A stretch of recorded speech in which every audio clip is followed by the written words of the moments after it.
हर हर महादेव दोस्तों, स्वागत है आप सभी का हमारे चैनल ट्रुथ जीवन का सत्य में। दोस्तों, आज हम आपको सकट चौथ व्रत के बारे में बताने जा रहे हैं।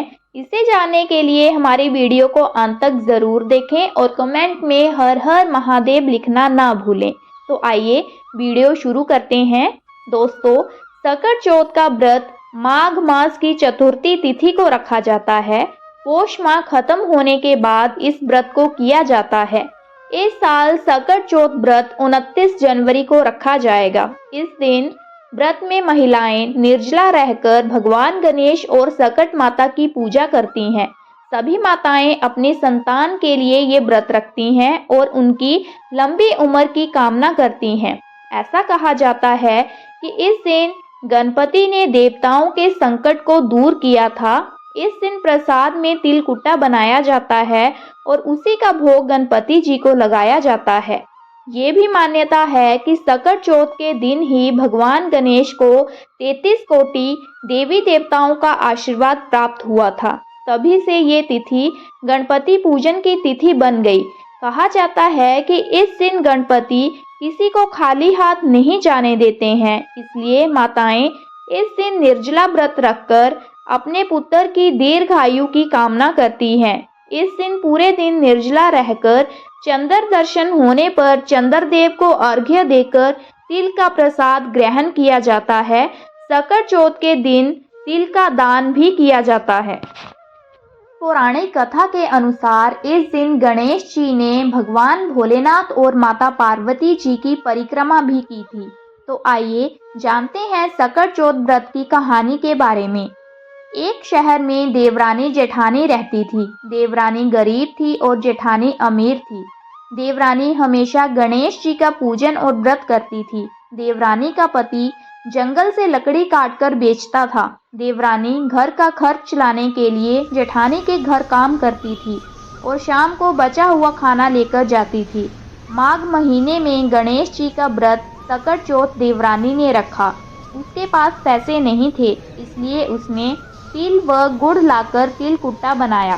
पूजा करके तिल चौथ की कथा सुनी और जेठानी के यहाँ काम करने चली गई। सोचा शाम को चंद्र को अर्घ्य देकर जेठानी के जहाँ से लाया खाना और तिलकुट्टा खाएगी। शाम को जब जेठानी के घर खाना बनाया तो उसकी जेठानी का व्रत होने के कारण सभी ने खाना खाने से मना कर दिया। अब देवरानी ने जेठानी से बोला, आप मुझे खाना दे दो जिससे मैं घर जाऊं। इस पर जेठानी ने कहा कि आज तो किसी ने भी अभी तक खाना नहीं खाया, तुम्हें कैसे दे दूं? तुम सुबह ही बचा हुआ खाना ले जाना। देवरानी उदास मन से घर चली आई। देवरानी के घर पर पति बच्चे सब आस लगाए बैठे थे कि आज तो त्योहार है, इसलिए कुछ पकवान आदि खाने को मिलेगा। लेकिन जब बच्चों को पता चला कि आज तो रोटी भी नहीं मिलेगी तो बच्चे रोने लगे। उसका पति भी बहुत क्रोधित हो गया और कहने लगा कि दिन भर काम करने के बाद भी वह 2 रोटियां नहीं ला सकती। वह बेचारी गणेश जी को याद करती हुई रोते रोते पानी पीकर सो गई। उस दिन सकट माता बुढ़िया माता का रूप धरकर देवरानी के सपने में आई और कहने लगी, सो रही है या जाग रही है? वह बोली, कुछ सो रहे हैं, कुछ जाग रहे हैं। बुढ़िया बोली, भूख लगी है, खाने के लिए कुछ दे। देवरानी बोली, क्या दूँ? मेरे घर में तो अन्न का एक दाना भी नहीं है। जेठानी बचा खुचा खाना देती थी, आज वो भी नहीं मिला। पूजा का बचा हुआ तिलकुट्टा पड़ा है, वही खा लो। सकट माता ने तिलकुट्टा खाया और उसके बाद कहने लगी, निमटाई लगी है, कहाँ निमटे? उसने कहा, ये खाली झोपड़ी है, आप कहीं भी जा सकती हो, जहाँ इच्छा हो वहाँ निमट लो। फिर सकट माता बोली, कहाँ पहुँचूं? अब देवरानी को बहुत गुस्सा आया। उन्होंने कहा कि आपने कब से परेशान कर रखा है? सो बोली कि मेरी साड़ी से पहुँच लो। देवरानी जब सुबह उठी तो ये देखकर हैरान रह गई कि पूरा घर हीरों और मोतियों से जगमगा उठा है। उस दिन देवरानी जेठानी के यहाँ काम करने भी नहीं गई।